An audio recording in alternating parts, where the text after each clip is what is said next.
Hello and welcome to Ahead of the Curve. This is Jonathan Gelner, and thank you so much for joining us.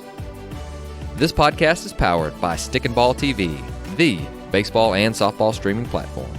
If you haven't checked it out, there are hundreds of videos and a ton of great content waiting just for you. And the cool part, it's all updated weekly. Check it out at stickandball.tv or on the Stick and Ball TV mobile app. For today's show, we have on Alan Jaeger, founder of Jaeger Sports. Alan founded Jaeger Sports on the principle that athletes needed to develop both their physical and mental skills in order to be successful in games. Since 1991, Alan, as both a personal trainer and consultant, has worked with well over 200 professional players, including 2002 Cy Young Award winner Barry Zito and All-Stars Dan Haren and Andrew Bailey. Alan also consults with many schools and professional organizations.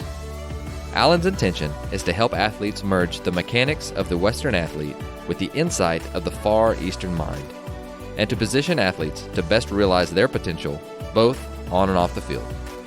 So on the show, we extensively cover all things mental game, including meditation, visualization, routines, self-talk, and awareness. Not only do we go over the methodology behind it, Alan puts it all on the table for us with countless practical drills and scenarios that you can take to practice tomorrow. Here's Alan Jaeger. Alan, welcome to the show. Hey man, thanks for having me, Jonathan. It's an honor, and I'm looking forward to talking some mental game. Well, thank you. I appreciate that, and I'm excited to be talking with you as well. But let's go ahead and jump right in. So, define the mental game for us. I'm glad you asked, because I think this alone is a very important start to, give people clarity as far as, okay, the mental game. I know it's important, but really, what is it? And what I've tried to do is to keep it really simple, digestible, if you will, is to just break it down into two major categories. Category one is game management, and a lot of people that play golf can relate to that because of course management. Game management is basically what strategies do you use or utilize in order to optimize your performance. And people hear a lot now about things like, be process oriented, not result oriented. And, back in the day, it was pitch to pitch. So I think that's more about the strategic part of the game. And then the second part, or second category, is mental practice. And that's just like any other practice. What are you going to do? What are you going to do to get better at ground balls and fly balls and throwing and batting practice and getting stronger? So you're obviously going to practice. If you want to be a better guitar player, you're going to practice. So mental practice is part two. And I always tell people that, to me, it's where the rubber hits the road for the most part. And the reason I say that is because it's great to have great strategies in place. And of course, those are very, very important.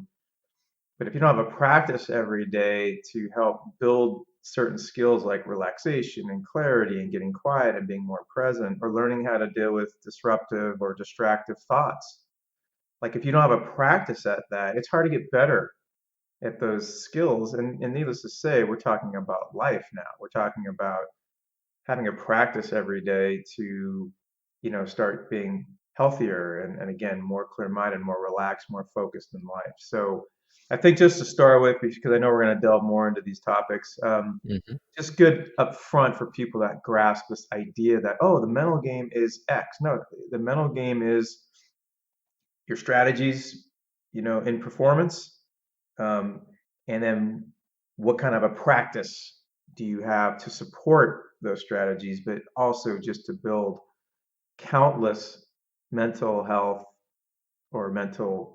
skills, if you will. So it hopefully gave you clarity, because if it gives you clarity, then I hope it gives the listeners clarity.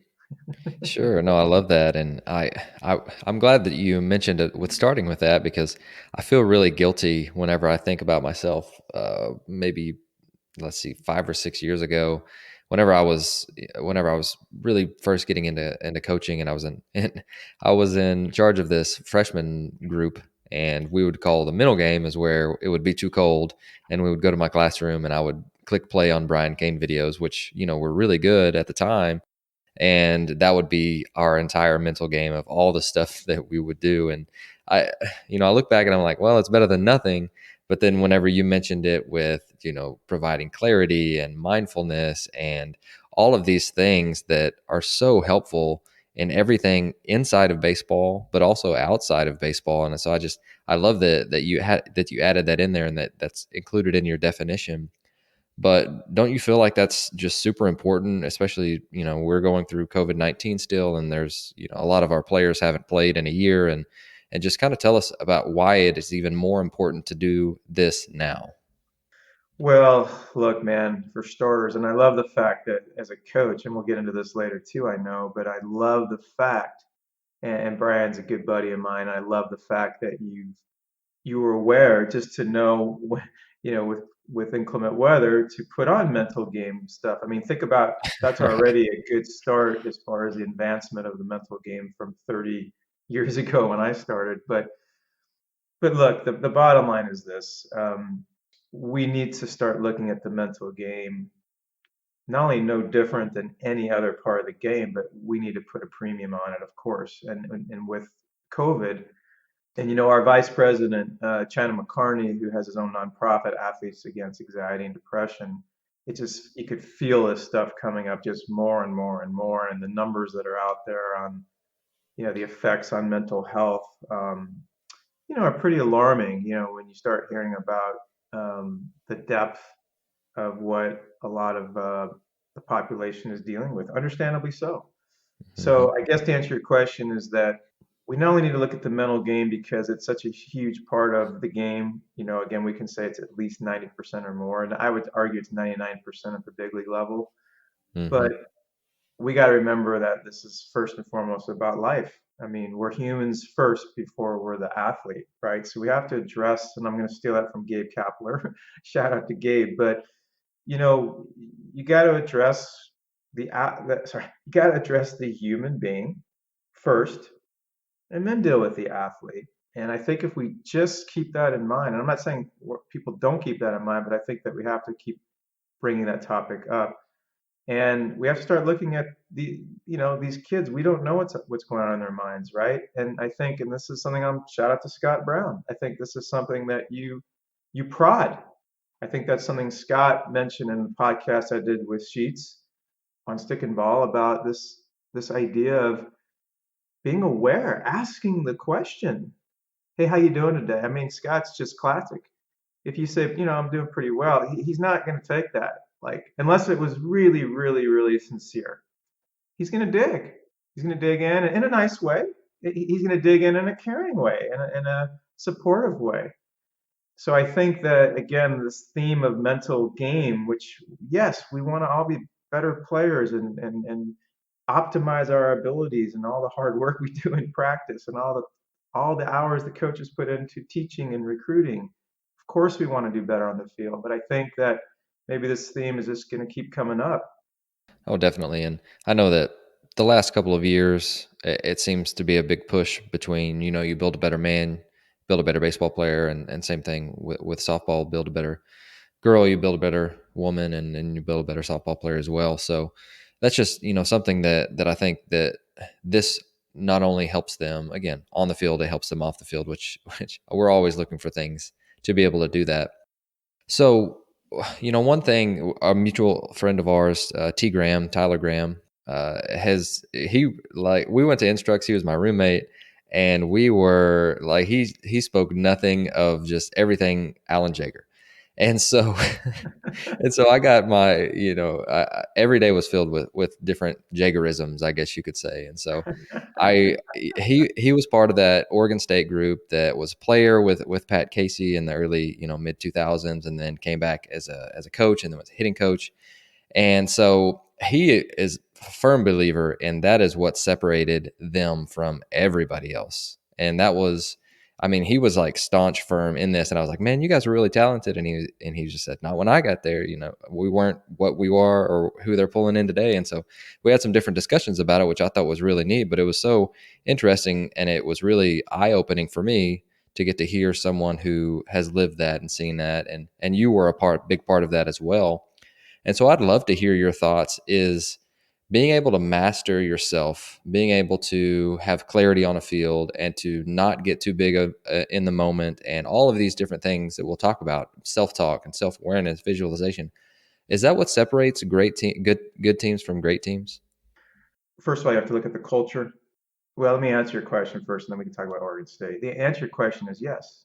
I feel like that no matter how great your team is, you want to sustain it. You want to be more consistent. You want to hopefully elevate it even more. You want them to be able to deal with adversity if it comes up. So I think, again, if you look at it, the mental game is 90% of the game or more. Even if you have a great team on paper and great players and great people, if we're still saying the game is 90% or more, well, we're saying that every 3 or 4 hours a day in practice time, how much time are you putting into that 90% of the game? So whether it's a mediocre team being much better or a good team being great or a great team being off the charts elite, to me, it's always going to come back to the mental game can be a vital factor in elevating the program. So with Oregon State, you have Pat Casey, who is just an unbelievable coach, culture. You have Pat Bailey, who has been by Pat's side for 20 plus years, unbelievable coach. And oh, by the way, you had the pitching coach of the year. It wasn't 2 years in a row; it was one plus a finalist in Nate Mm-hmm. Yeskie. Um, and I mean, and Andy Jenkins, another great coach. I mean, you had a staff there, and then you had T. Graham. I mean, you had a staff, you had players. So one thing I want to be clear about before I went up there the first year I worked with them, I'd done some work with them in Surprise, Arizona in the fall or in the early spring, and maybe when they're here at UCLA and USC. But the first time I went up there, the only time I went up there for like a 6 day period, they were already like 45-4. Mm-hmm. And I'm glad I get to tell the story because I get to talk about Ken Ravisa, who, like so many people, has had such an influence on so many people. And this is the only time in my career I've actually thought about not doing something because the team was rolling. And I just feel like, based on everything I teach, that, if something's happening and flowing, you just want to let it be. And I actually talked to Ken. I happened to be at his place because I was helping him get. This is a really funny side story it's turning into, but I was helping Ken out to get on Twitter.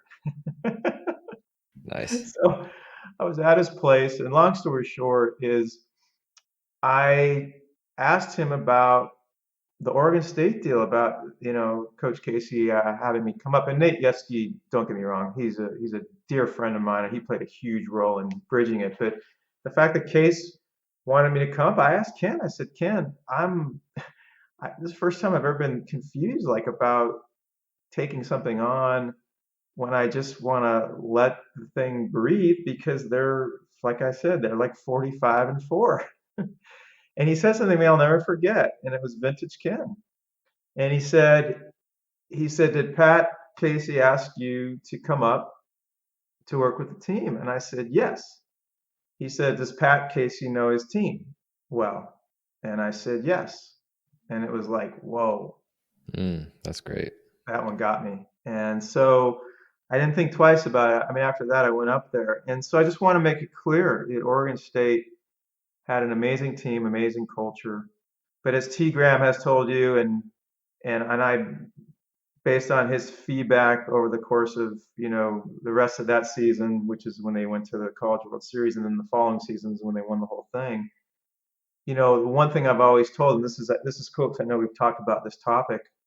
What was great is I was up there for 6 days and we hammered the meditation and some other things, but T. Graham was there to carry the torch, so to speak, and keep the sessions going and make it a daily part of the practice plan. Shout out Sheets in Georgia Gwinnett College, right? Like, it's a daily part of the practice. It's part of the practice plan every day. So T. Graham took that, and look, T. Graham had a background in transcendental meditation. He was already into it. So the fact that, but he and I talked for hours and hours on integrating and troubleshooting, and it was beautiful because he was up there on the ground, and we were able to kind of tweak it and play with it, and he would send me like recordings, and so I guess I don't know, I got a little bit of a tangent, which happens sometimes, but the moral of the story is they had an incredible culture. But as you know from T-Gram, the fact that these kids had a place to go every day to meditate, to get quiet, to breathe, to clear their mind, to relax, to talk about these things.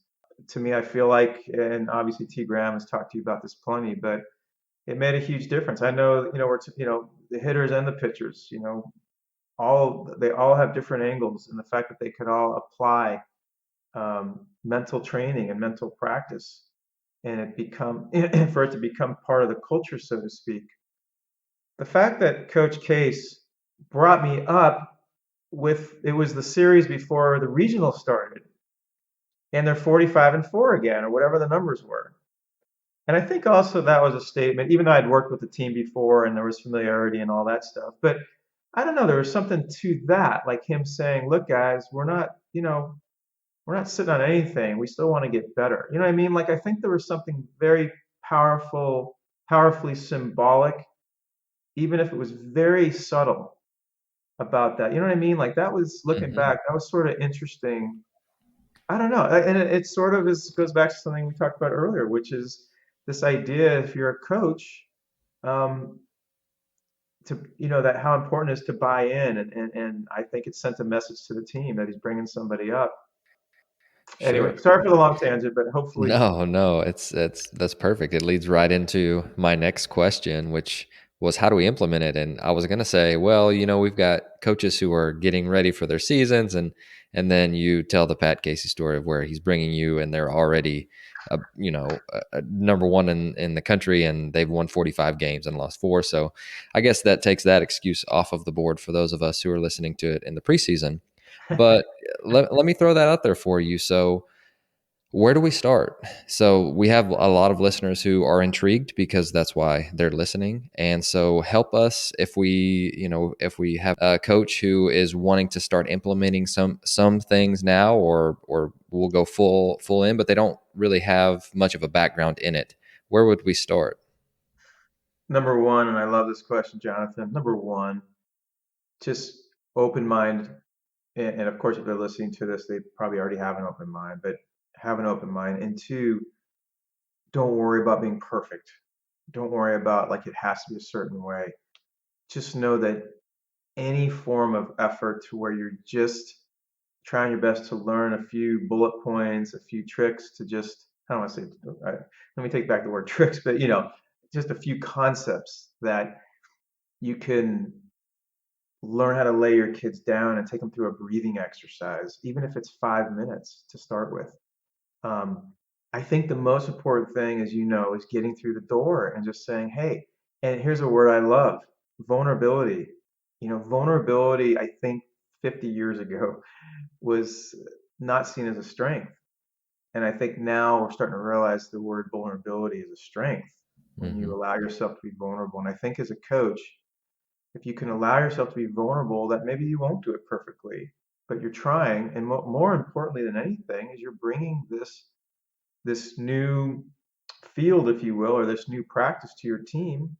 And you're saying, hey guys, I care. I may not be great at it right away, but I'm going to learn as we go. We're going to do some breathing exercises. We might do some visualization. We might do some affirmations, but might do some visualizations. But whatever we do, we're going to work at this every day. And I just think that is sort of step one for coaches, to sort of to be okay with this idea of implementing something that they may not know very well. They may not think they're going to be, well, I shouldn't say that they may not think they're going to be great at it, but they may not think they know much about it.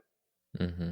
But if they just have an open mind and say, you know what, I can listen to this podcast, we're going to go through a very basic sort of exercise you can implement. But nowadays on YouTube or podcasts, I mean, there's endless amounts of information about how to implement a meditation or a breathing exercise. And I just think that maybe they don't feel like their voice is great, or what I'm saying, there as Mm-hmm. there could be a lot of reasons why they don't want to do it. But I think if they can get to a point and look at the highest good. What is the highest good? Well, 5 minutes of this a day, and hopefully becomes more like 10 or 15 or 20 minutes of this, becomes really beneficial for my kids' mental health and well-being on and off the Hmm. field. And I think that's sort of the rub. If you can just stay in that lane and say, you know what, I got to start with this, which is this and I know it sounds a little dramatic to say this, but I'm telling you, I've been doing this for 30 years. Life changing. Hmm. You might change someone's life in one 5-minute breathing exercise. I think luckily nowadays, it just feels like this is very mainstream, and this Hmm. is starting, I think, to really grow like a wave. And so you're not going to feel like there's a stigma behind it. You're not going to feel like you're the only one doing it. I guess just to circle back to this one point, and then I'll come back to you, which No, is you're good. You're good. highest good, highest good. What is the highest good? The highest good is if I can listen to one podcast or learn one 5-minute breathing exercise and share that with my players every day at the field. I kind of look at it now like if you're a coach, I just feel like this is part of the detail, right? Like this is part of your accountability or your responsibility. And I don't mean that in any kind of a guilty way. That would be anything in life. Like if you can Sure. learn something that's going to help improve the player's mental health or physical health or anything, then of course you want to do that, right? That's why we teach. We teach to impact people's lives. And there's two things that I really want to add to that, because I think that you did a fantastic job of really outlining, what it is and why we should do it. And the vulnerability piece. I heard Brene Brown talk a little while ago, and she, she's a rock star, and I love listening to her talk about it. But she's kind of the vulnerability person, I feel like, because she just kind of, I don't know how she got that label or whatnot, but that's who I think of whenever I hear the term vulnerability. But she mentioned that it's the last thing that we allow other people to see, but it's the first thing that other people look for in us to create those connections around and just around the clubhouse or with your coworkers or wherever it's at. That's one of the first things that people are looking for. They're looking for someone that they can connect with, and that's a big connector within that. And another thing that this is where I changed, or I at least started to get interested in mindfulness. And I'm reading Tim Ferriss's book Tools of Titans, which I'm sure you know this story too. But he mentioned that he started it because he found that 60 to 70% of the people in his book, which it's Tools of Titans for a reason. It's people that he's interviewed that are millionaires, billionaires, and really titans of industry in their fields. They all practice some sort of mindfulness. And for Mhm. for a long Mhm. time, I just kind of dismissed that, and I was like, yeah, what? Well, they've got time in it. And then yeah, it became an excuse. And then finally, last year I started to do more, and then this year I've really dedicated 10 minutes every morning to be able to do that. And it's kind of the least amount that some people do, but it's been good for me, and I know that it's something that has been very, very helpful. But we also have players who are, teenagers, and they've got, if they're male, they've got a ton of testosterone and they're way too cool. And girls are the same thing, they're way too cool. I taught teenagers for years, and they all think that they just they don't want to put off any sort of I'm not cool vibe. And so how do we sell it to them? Like, how do we get them to buy in on something that, I don't know. It just, like, I'm looking back as a teenager, and unless I had a great relationship with a coach, then I may not have tried it. And a lot of our coaches may have great relationships with their teams, which is great. But also at the same time, how do we try and get everyone to start pulling on the same rope and to really, get everybody on board with this? It's a great question, and there's a total irony to the answer. And before I give it to you, I'm so glad you mentioned. I know her last name is Brown. What's her first name again? Brene Brown. Hmm. Okay, so guess what? I taped 60 minutes. Can we say tape? TVR?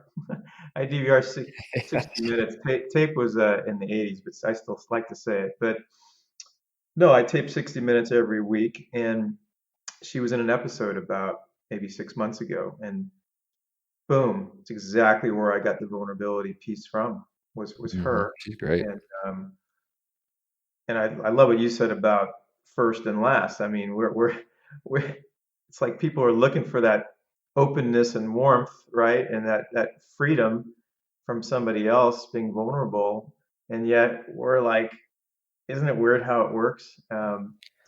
But to answer Well, your question, and yeah, with that, sorry to interrupt, but I no, think with no, that, whenever I hear vulnerability, the first thing I think of is someone who's soft. That's like, oh, I'm just being so vulnerable right now. But it's like, no, it's just you're not afraid to admit that you messed something up, or you're not afraid to admit whenever you don't know something. And so it's almost like taking ego out of it, I guess. And I wanted to, add that while we're talking about it, because it's something that I had that thought too until she really explained it and I started doing more digging into it. But sorry for the interruption.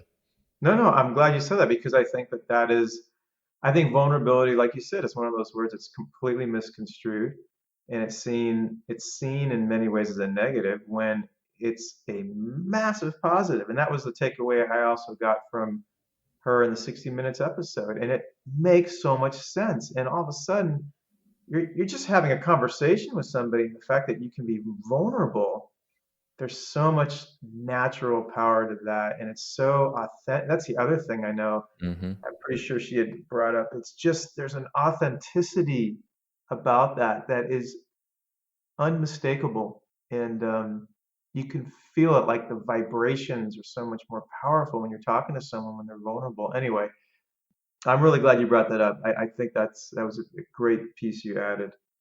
So the irony of your question is this: when I first started doing this, I feel like it was a very tough sell to the kids. Coaches or not, it was a tough sell to the kids. I think coaches, because they'd played the game, were still receptive. They weren't as receptive, I think, as maybe they are now. But I think back then, I don't think the coaches were as a really tough sell. I think the kids were more difficult. I think nowadays, with the internet and how fast stuff moves, I just feel like kids are actually ready for this. I feel like they're ready for this at very young ages. And I think it's our projection, so to speak, as coaches. I think the coaching world's projection onto whether the kids will like it or not, or feel silly, or will they buy in and all that, I think is more of a projection. I feel like, and I'm not saying the coaches are worse than they were 30 years ago as far as being receptive, but uh, it definitely is better. But I still feel like that if you're a coach that is not doing it for reasons we've talked about because you're just maybe not open to it or you don't believe in it or you haven't done your research on it, that's one thing. But I think that's one of those things you mentioned earlier about checking a box. We can check that box. I would go forward any part of the world as far as I'm concerned. The kids are ready. These kids are advanced. It's like evolution.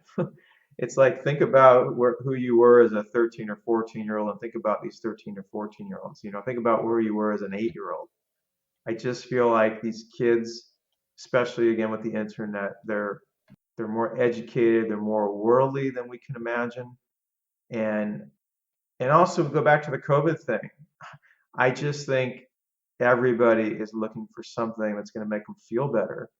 And things like mental training and meditation, I mean, we're talking about deep connections with yourself, like getting past maybe some barriers, some stressors, some distractors.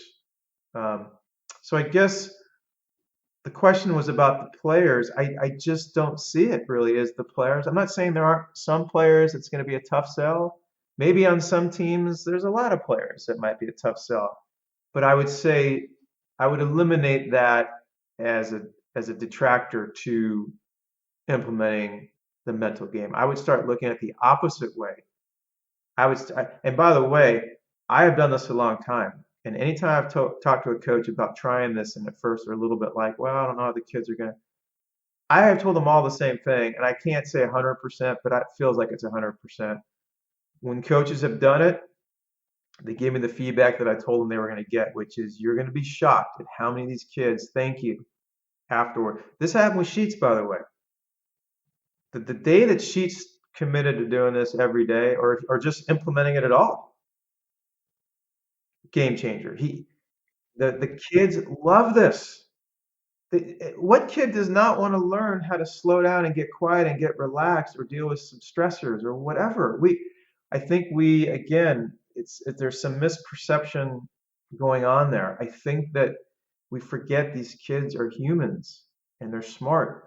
And deep down, they all want to be healthy and they all want to let go of stuff that's not making them feel healthy, or they want to learn ways to be more healthy. So anyway, I just would go back to, you know, the integration piece is more from the coach, and let's just eliminate any reasons why, or as many as we can, as to why coaches think that this may be a tough sell. Oh, that's great. I may have stolen one line from you. I was listening to you in preparation for this on the Trotsky Baseball Ranch podcast, which is really good. And Nate and Trent Mongero are running that, and they're doing a great job. So I want to make sure I highlight that. But you said I asked one question to the kids: how important is the mental game? What percentage is it? And then they give it to you. And then you ask, okay, cool. Now, how much time daily do you spend on it? And then that kind of I maybe it wasn't word for word, but I found that as a way of, oh, okay, well, that's one of those questions that you kind of answer yourself, and it opens that door for them. So I really like that a lot. Yeah, and I'm glad you brought that up. And shout out to those guys. Those guys are, as you said, they're amazing. And I've used that forever. I've used that since day one. That's also Mm-hmm. been part of my presentation from day one, which is, and I always try to not be overwhelming or over dramatic. So I use 90% instead of 99, even though I would say 99 at the highest level. But Sure. I'd say, okay, from high school and up, let's call it 90%. Even if we said 80%, but let's just stick with 90 for a second. If we all agree the game's 90% mental or more, and then you ask somebody what percentage of time are you spending on the physical, they're gonna say, you know, close to 100%. Nowadays, more kids are doing yoga and maybe some martial arts, and it's not out of the realm that they won't be able to, have a bigger number on the mental side. But let's say they even say that they're spending 10% a week instead of 0 or 1%. And by the way, I always give players some credit for mental practice coming in physical practice because that's come up before, and they do get some credit for that. But for just putting time aside for the purpose of just doing mental practice, even if someone is doing something on some of that on their own, again, call it, yoga, affirmations, but so they're doing 10%, and you're saying, okay, you're putting 10% of your effort into a part of the game that's 90% or more. And I just feel like you said, and it was cool you picked up on that, but it is a great entry into a player, and it's also a great entry into a coach.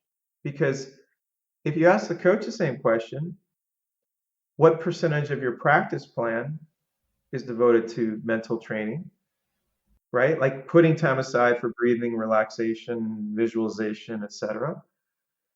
And I would say most coaches would say they don't have any time put aside, Right. or they have 60 seconds put aside to just stop from the classroom to the field and get yourself focused, which does count. That's 60 seconds or whatever it is. But so Jonathan, we're back to the same point, right? So you can ask the Mm-hmm. coach the same question, and all of a sudden, hopefully, that's an entry into the coach, because every coach that's played this game, been around this game, is going to say high school, college, and above. They're going to say it's 90% mental or more, give or take, right? And Right. if you follow that up with, okay, how much time are you spending each day on your practice plan? And if they can't say at least 20%, 15%, something, it's a great entry into a conversation. No, that's really good. And one that I've thought about as well is players have a talent advantage in a lot of times in amateur baseball, and the higher that they go up, the less that is a competitive advantage for them. And so I guess the question for them also you could ask is, once talent is no longer your separator, what will be like, what's going to separate you from the other person that you're trying to beat out. And you can't say hard work, because I mean, I know that's very cliche, and it's true on some levels, but everyone works hard at the highest levels. And so just trying to find one, and that may work for some, it may not work for others, but that would be another one. I do want to switch gears, and let's talk about some practical applications within this. You and Sheets did a fantastic podcast with Stick and Ball. It may have been a year ago now, but it was really, really good. And you actually took him through a mental game practice, or I guess it would be a breathing exercise, visualization. I encourage our guests to go listen to that. And then I think Sheets actually did one with his team on Twitter this last week, which we're recording this in January. But that is really good. And so I think a lot of coaches are familiar with taking the 5 to 10 minutes to breathe in front of practice. And like you've mentioned several times, there's a lot of research on that. And so they could probably find something fairly good within, on the internet for that. But I want to know, how do we get back to center during practice? So thinking of just the 5 to 10 minutes before practice, or in the classroom setting as the mental game, how do we interweave it within the practice itself? Wow, it's a great question. Well, look, it's just like physical practice, right? The more you establish stuff, the more you have a foundation, the more you have recall, the more it becomes habit forming, right?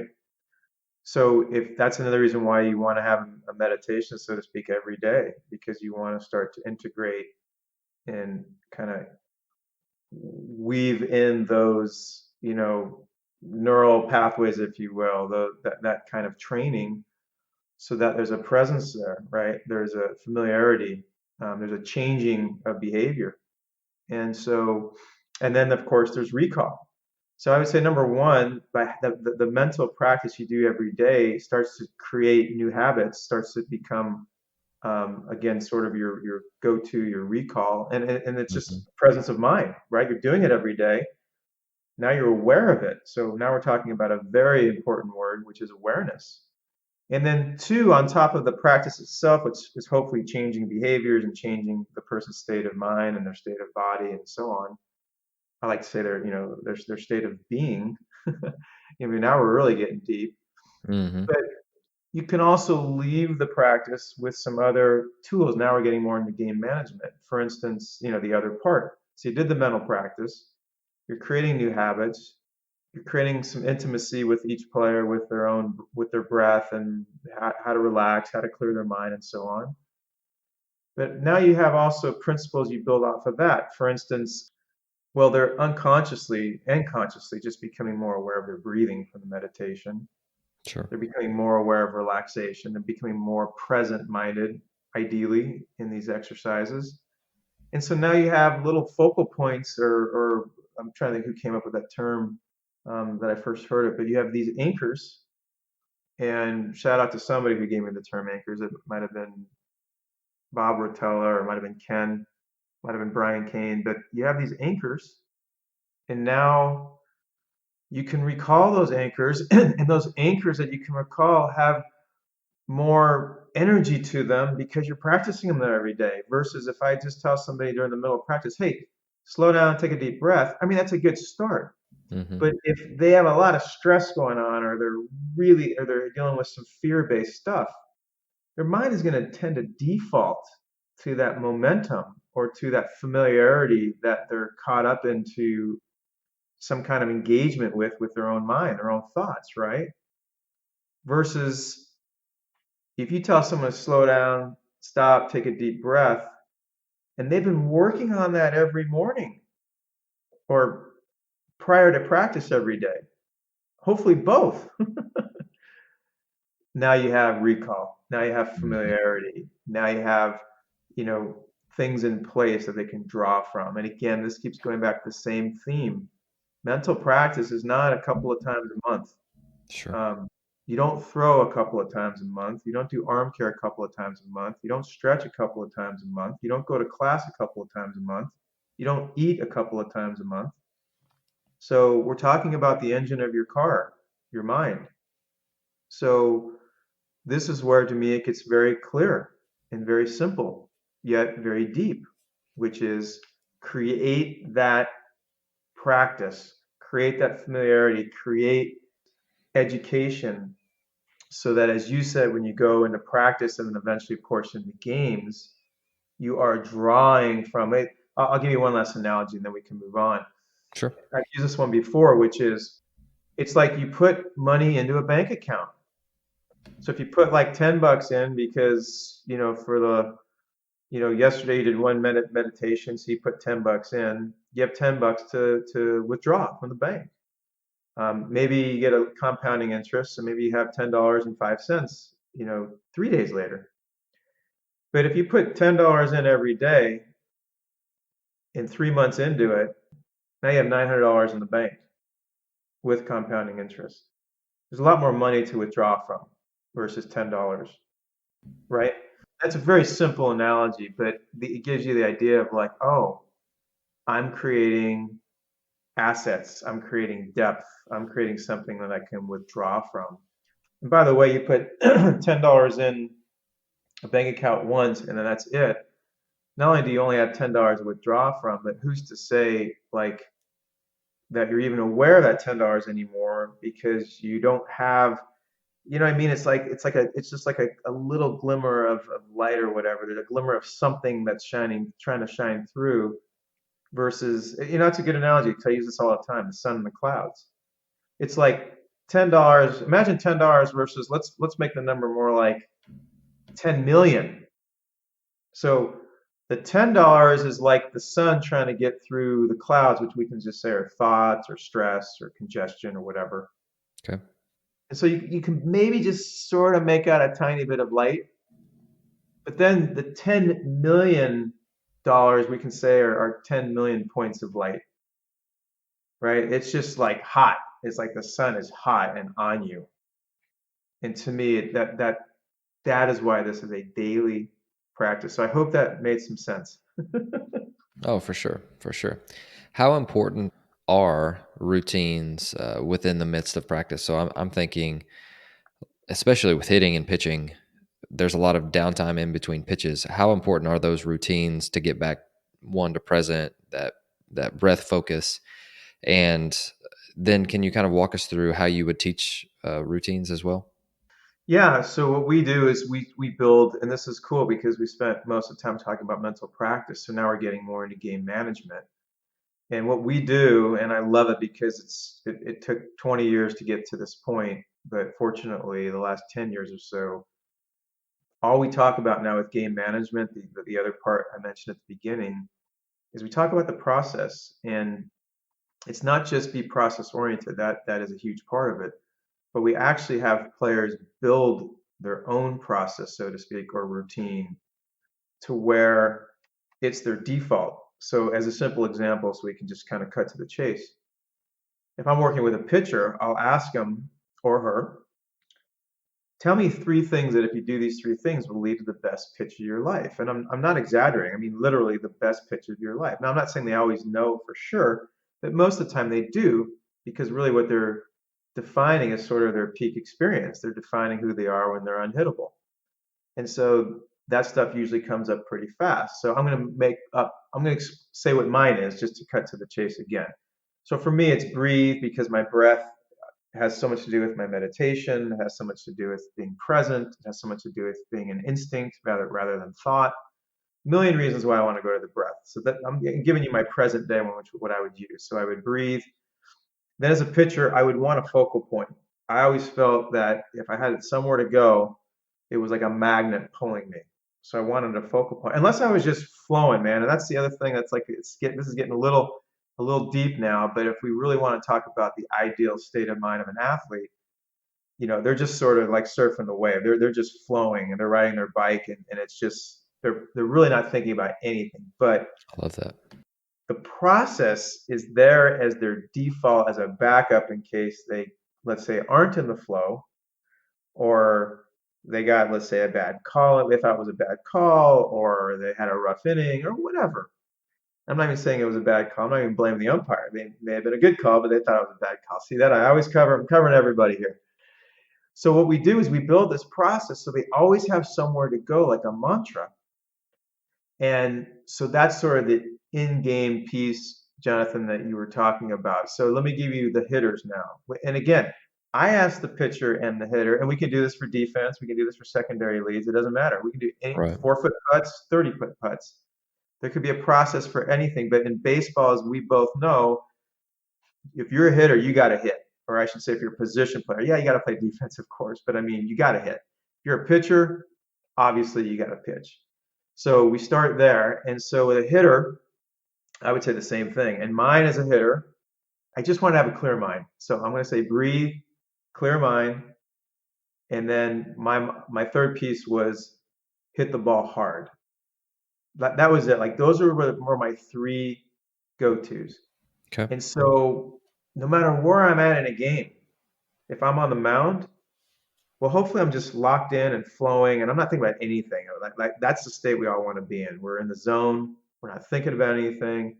But at some point, if you feel like you need to get back to something to ground you, or you need to lock back into something, or for someone that's sort of new to the mental game and they haven't been consistent yet, or just someone that wants to be more consistent, I have found that this is a overnight, it's not even an overnight, it's an over second, if that's even a term, impact on players. Players love this because it immediately gives them a place to go.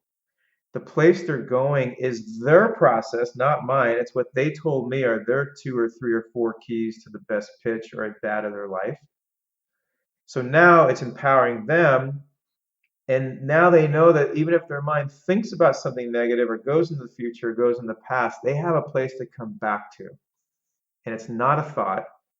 And so that to me is like the main piece we teach on the process, or what we call, the game management. And I am telling you, to a person that I've done this with, they absolutely love it. It simplifies everything. I remember I was out at U of A with Sean Cole, who's a very, very good friend of mine, and they had just won the national championship the year before. And these are guys I thought, I don't want to say too much, I just want to make sure I can give them a few good ideas. And Mm-hmm. we broke this down in the bullpen. And a number of guys, do you want to hear one of the greatest reliefs they said about learning this really simple process, the simple routine? They realize that they don't have to think about their mechanics anymore. And I just thought this is something that is probably across the board, it's probably three-quarters of pitchers that could be one of their greatest distractors is their mechanics. Not that there's not a place, of course, for mechanics. I mean, obviously there's tweaking and there's things that you need to do with players mechanically. Sure. Although don't get me started on mechanics because that's a whole other podcast. Feel versus mechanics. But Mm-hmm. but look, I understand. There's a time and a place, where you're trying to help, tweak some things and all that. Sure. But isn't that pretty cool? Like the feedback was like these kids had instant relief that they now realize that they didn't have to think about their mechanics. No, I love that, and again, I love just the analogies, but also the stories, and I think that's going to hit home with a lot of different guests that we have. And for me, it's something that I wished I had as a player, and something that I want to continue to strive to get better at, because I didn't really have that whenever I was playing, and so I think that's super important. And one more thing in regards, it's not necessarily game management, but it was something that I took a couple of months ago. Sue Inquist was on a podcast with Michael Gervais, and she's for the guests listening who don't know, Coach Inquist she won 11 national championships at UCLA. And so one of the things that just kind of blew my mind, because I never had thought about it, is and we want to fail in practice, but do we practice failure recovery? And so Mm-hmm. one, we want to set up different things in practice to where we can test out the mental game strategies that we're using, and how do we get back to the present moment focus.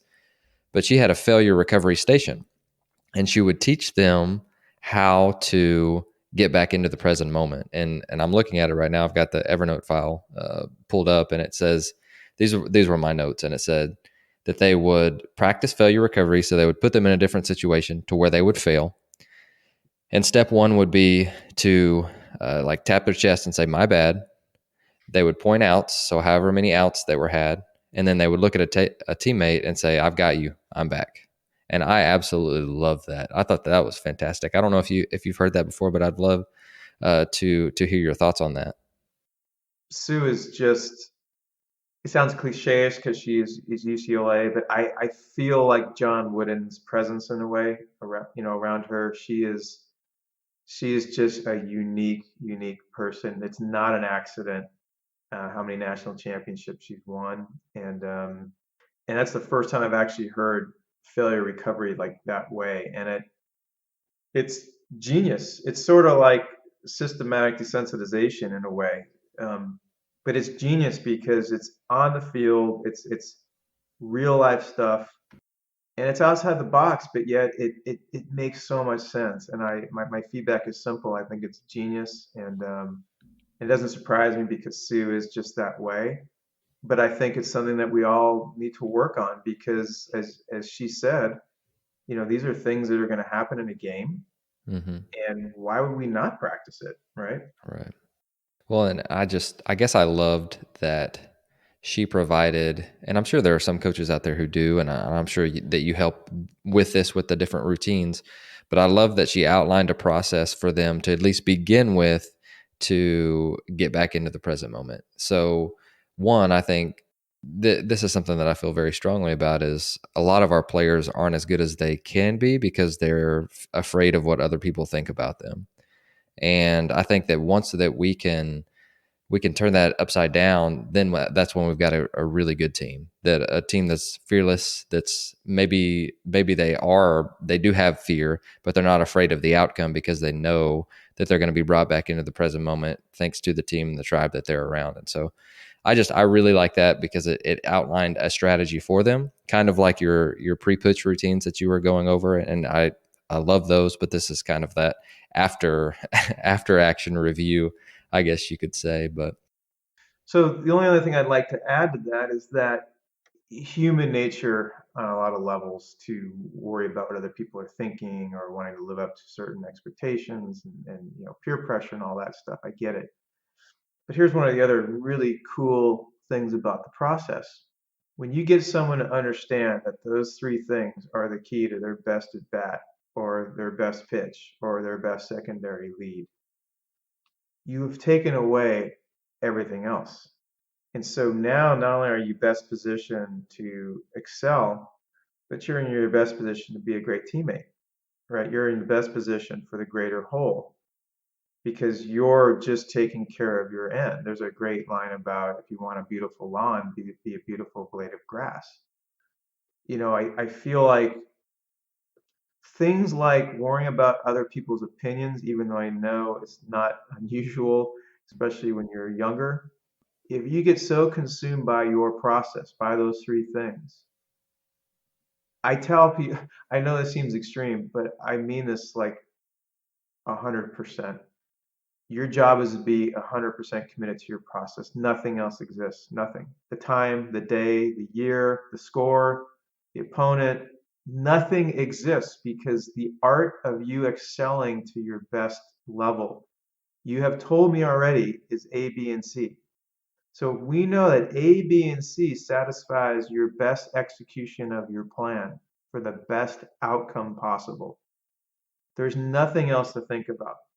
And that's the other reason I love this approach with the process because now you have taken the thinking out of play. So even if a thought comes up about, yeah, but is that person going to judge me? Boom, default back to your process.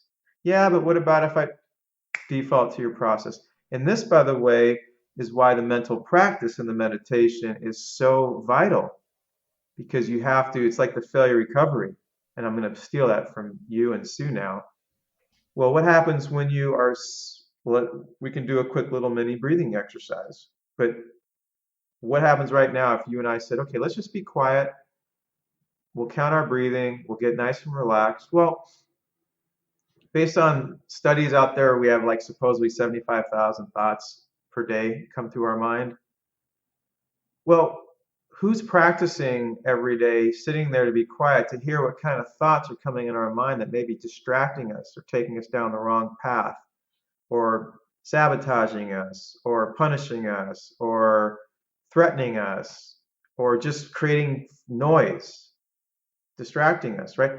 So if you're not spending time each day being quiet to just hear what's happening, so you can practice like failure recovery, not engaging those thoughts, not getting attached to those thoughts, not getting preoccupied with those thoughts, but instead being what's called neutral to those thoughts and just watching them and just go, you know what, I'm going to come back to my breathing, just like your process. I'm going to come back to my breathing. I'm going to come back to, oh, I'm on a podcast right now with Jonathan. Let me be present there. Oh, my professor is speaking. Let me be present there. You know, my mom asked me to clean up my room. Let me be present there. So what happens now is you start becoming aware of what your thoughts might, where they might be taking you or distracting you toward.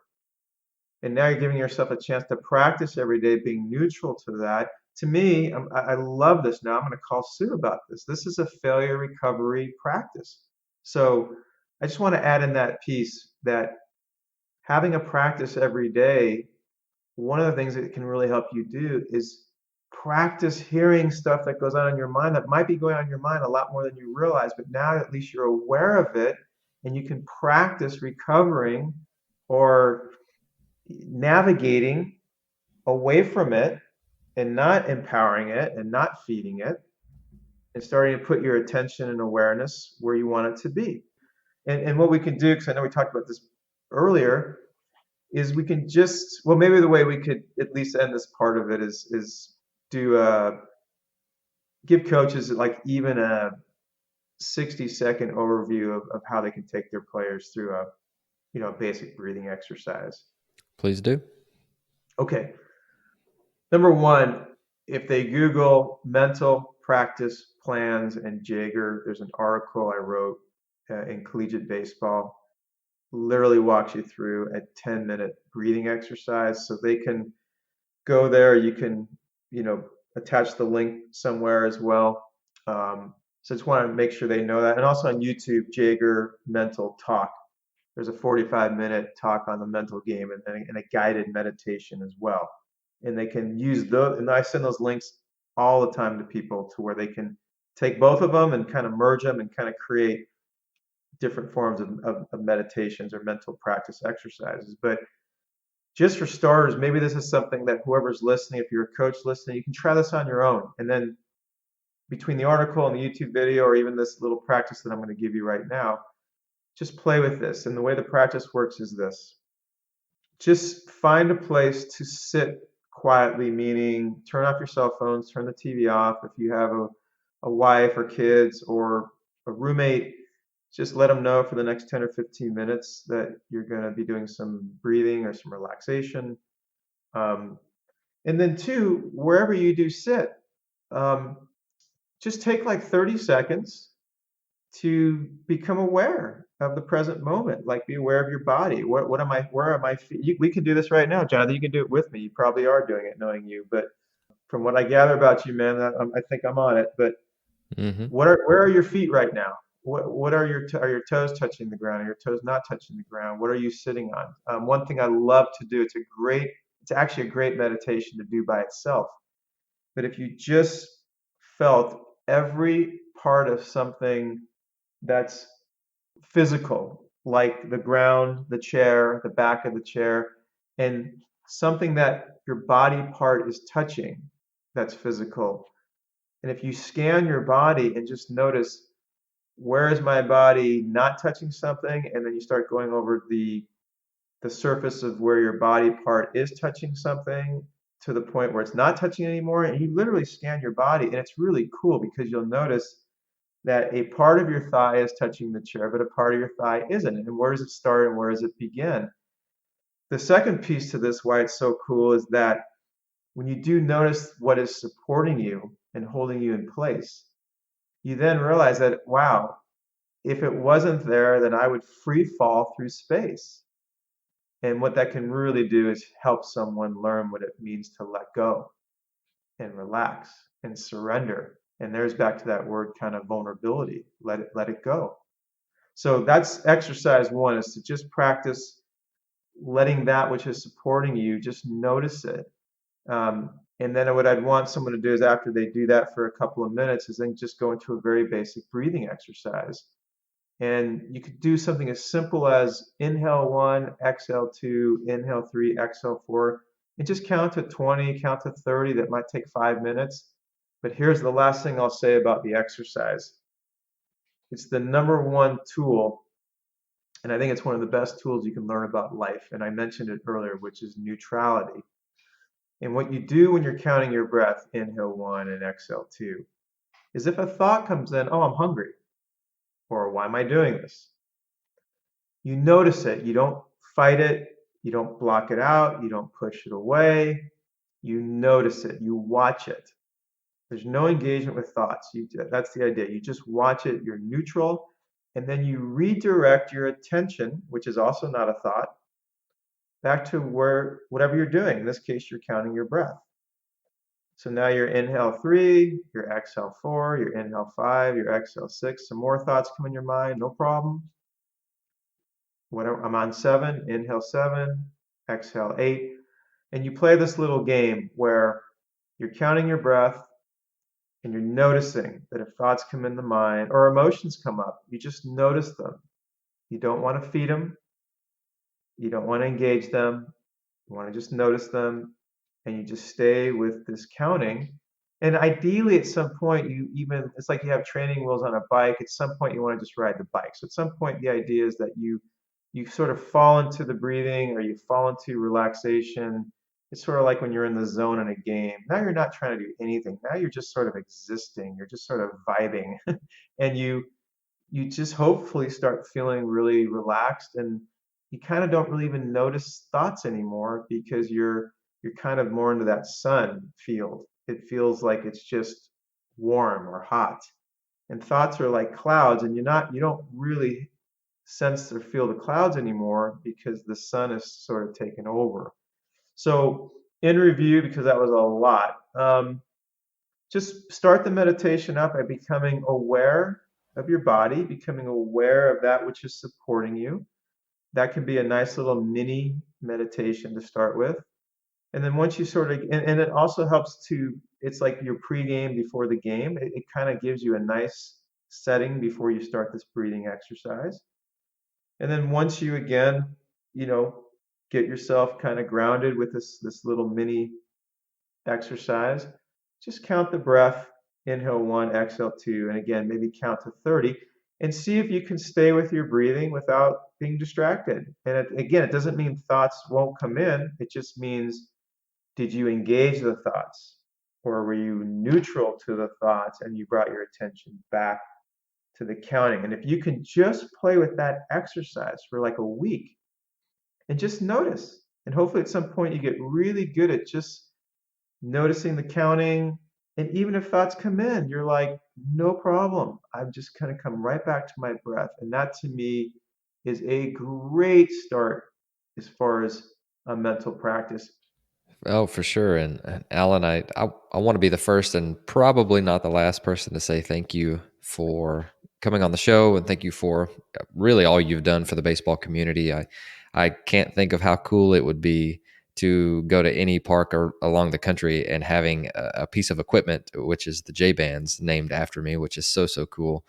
But I do want to just, if you've got anything else, I'm going to open up the mic for you here in just a second. But again, I did want to say again, thank you. You brought it today. It was awesome. And I know I learned, and I'm going to implement a ton from this. But is there anything else that you'd like to tell our listeners before you go?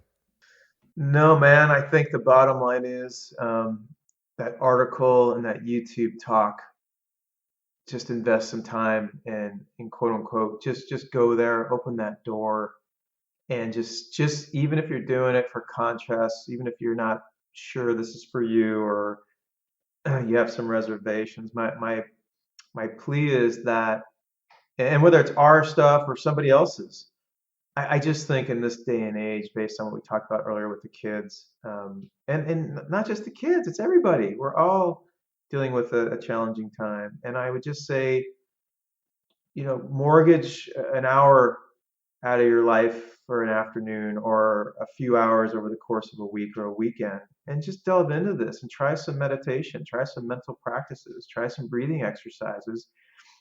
I think that people would be shocked at how much even 5 minutes of just breathing or 5 minutes of dedicated time purposefully to just sit can affect their life. I mean, I know it sounds dramatic, but I think I'm trying to get to that point where people start to say, okay, I've got 20 minutes to invest into an article or a YouTube video or 10 minutes of trying a breathing exercise myself.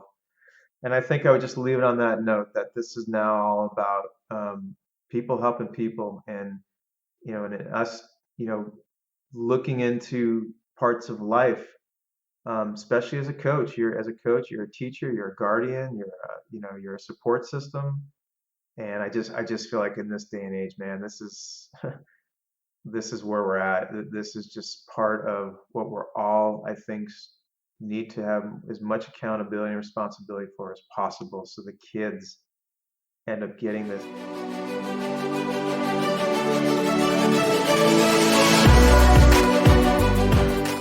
Thank you for listening to Ahead of the Curve. You can subscribe on your favorite podcast platform, which could include Apple Podcasts, Google, Spotify, Stitcher, or YouTube. And if you're enjoying the podcast, please share it on social media to help get the word out. Once again, thank you for joining us.